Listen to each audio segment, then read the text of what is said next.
സഭാപ്രസംഗിയുടെ പുസ്തകം 2-ാം അധ്യായം 1 മുതലുള്ള വാക്യങ്ങൾ. ഞാൻ എന്നോട് തന്നെ പറഞ്ഞു, വരിക, ഞാൻ നിന്നെ സന്തോഷം കൊണ്ട് പരീക്ഷിക്കും. സുഖം അനുഭവിച്ചു കൊള്ളുക, എന്നാൽ അതും മായ തന്നെ. ഞാൻ ചിരിയെക്കുറിച്ച് അത് ഭ്രാന്തെന്നും സന്തോഷത്തെക്കുറിച്ച് അതുകൊണ്ടെന്തു ഫലമെന്നും പറഞ്ഞു. മനുഷ്യർക്ക് ആകാശത്തിന് കീഴെ ജീവപര്യന്തം ചെയ്യുവാൻ നല്ലത് ഏതെന്ന് ഞാൻ കാണുവോളം എൻ്റെ ഹൃദയം എന്നെ ജ്ഞാനത്തോടെ നടത്തിക്കൊണ്ടിരിക്കെ, ഞാൻ എൻ്റെ ദേഹത്തെ വീഞ്ഞുകൊണ്ട് സന്തോഷിപ്പിപ്പാനും ഭോഷത്വം പിടിച്ചുകൊള്ളുവാനും എൻ്റെ മനസ്സിൽ നിരൂപിച്ചു. ഞാൻ മഹാപ്രവൃത്തികളെ ചെയ്തു, എനിക്ക് അരമനകളെ പണിതു, മുന്തിരിത്തോട്ടങ്ങളെ ഉണ്ടാക്കി. ഞാൻ തോട്ടങ്ങളെയും ഉദ്യാനങ്ങളെയും ഉണ്ടാക്കി, അവയിൽ സകലവിധ ഫലവൃക്ഷങ്ങളെയും നട്ടു. വൃക്ഷം വെച്ചുപിടിപ്പിക്കുന്ന തോപ്പ് നനപ്പാൻ കുളങ്ങളും കുഴിപ്പിച്ചു. ഞാൻ ദാസന്മാരെയും ദാസിമാരെയും വിലയ്ക്ക് വാങ്ങി. വീട്ടിൽ ജനിച്ച ദാസന്മാരും എനിക്കുണ്ടായിരുന്നു.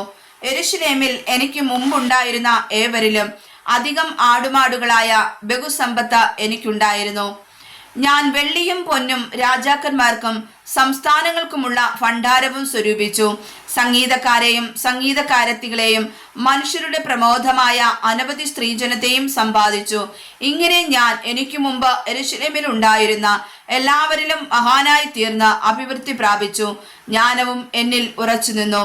എൻ്റെ കണ്ണ് ആഗ്രഹിച്ചതൊന്നും ഞാൻ അതിനെ നിഷേധിച്ചില്ല. എൻ്റെ ഹൃദയത്തിന് ഒരു സന്തോഷവും വിലക്കിയില്ല.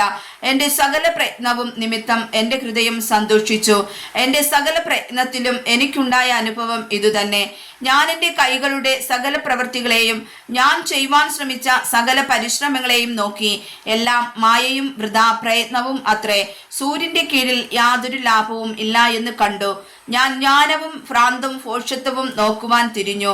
രാജാവിന്റെ ശേഷം വരുന്ന മനുഷ്യൻ എന്തു ചെയ്യും? പണ്ട് ചെയ്തത് തന്നെ. വെളിച്ചം ഇരുളിനേക്കാൾ ശ്രേഷ്ഠമായിരിക്കുന്നത് പോലെ ജ്ഞാനം ഭോഷത്വത്തെക്കാൾ ശ്രേഷ്ഠമായിരിക്കുന്നു എന്ന് ഞാൻ കണ്ടു. ജ്ഞാനിക്ക് തലയിൽ കണ്ണുണ്ട്, ഭോഷൻ ഇരുട്ടിൽ നടക്കുന്നു, എന്നാൽ അവർക്ക് എല്ലാവർക്കും ഗതി ഒന്നു തന്നെ എന്ന് ഞാൻ ഗ്രഹിച്ചു. ആകയാൽ ഞാൻ എന്നോട്, ഭോഷനും എനിക്കും ഗതി ഒന്നു തന്നെ, പിന്നെ ഞാൻ എന്തിനധികം ജ്ഞാനം സമ്പാദിക്കുന്നു എന്ന് പറഞ്ഞു. ഇതും മായയത്രേ എന്ന് ഞാൻ മനസ്സിൽ പറഞ്ഞു. ഭോഷനെ കുറിച്ചാകട്ടെ ജ്ഞാനിയെ കുറിച്ചാകട്ടെ ശാശ്വതമായ ഓർമ്മയില്ല. വരുംകാലത്ത് അവരെ ഒക്കെയും മറന്നുപോകും. അയ്യോ, ഭോഷൻ മരിക്കുന്നത് പോലെ ജ്ഞാനിയും മരിക്കുന്നു. അങ്ങനെ സൂര്യനു കീഴെ നടക്കുന്ന കാര്യം എനിക്ക് അനിഷ്ടമായത് കൊണ്ട് ഞാൻ ജീവനെ വെറുത്തു. എല്ലാം മായയും വൃഥാ പ്രയത്നവും അത്രേ. സൂര്യനു കീഴെ ഞാൻ പ്രയത്നിച്ച പ്രയത്നമൊക്കെയും ഞാൻ വെറുത്തു. എൻ്റെ ശേഷം വരുവാനിരിക്കുന്ന മനുഷ്യന് ഞാനത് വെച്ചേക്കേണ്ടി വരുമല്ലോ.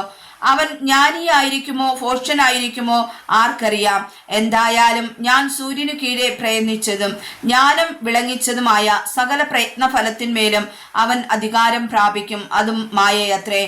ആകയാൽ സൂര്യനു കീഴെ പ്രയത്നിച്ച സർവ പ്രയത്നത്തെക്കുറിച്ചും ഞാൻ എൻ്റെ ഹൃദയത്തെ നിരാശപ്പെടുത്തുവാൻ തുടങ്ങി.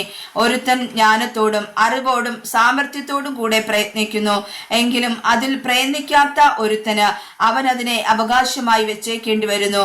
അതും മായയും വലിയ തിന്മയും അത്രേ. സൂര്യനു കീഴെ പ്രയത്നിക്കുന്ന സകല പ്രയത്നം കൊണ്ടും ഹൃദയ പരിശ്രമം കൊണ്ടും മനുഷ്യൻ എന്തു ഫലം?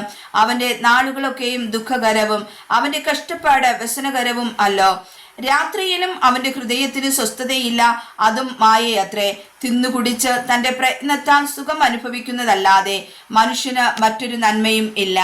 അതും ദൈവത്തിന്റെ കയ്യിൽ നിന്നുള്ളത് എന്ന് ഞാൻ കണ്ടു. അവൻ നൽകിയിട്ടല്ലാതെ ആർ ഭക്ഷിക്കും? ആർ അനുഭവിക്കും? തനിക്ക് പ്രസാദമുള്ള മനുഷ്യന് അവൻ ജ്ഞാനവും അറിവും സന്തോഷവും കൊടുക്കുന്നു.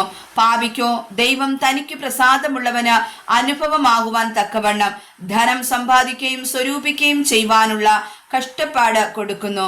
അതും മായയും വൃഥാ പ്രയത്നവും അത്രേ. വായിച്ചതായ തിരുവചനങ്ങളാൽ കർത്താവ് നമ്മെ സമർത്ഥമായി അനുഗ്രഹിക്കുമാറാകട്ടെ. ആമേൻ.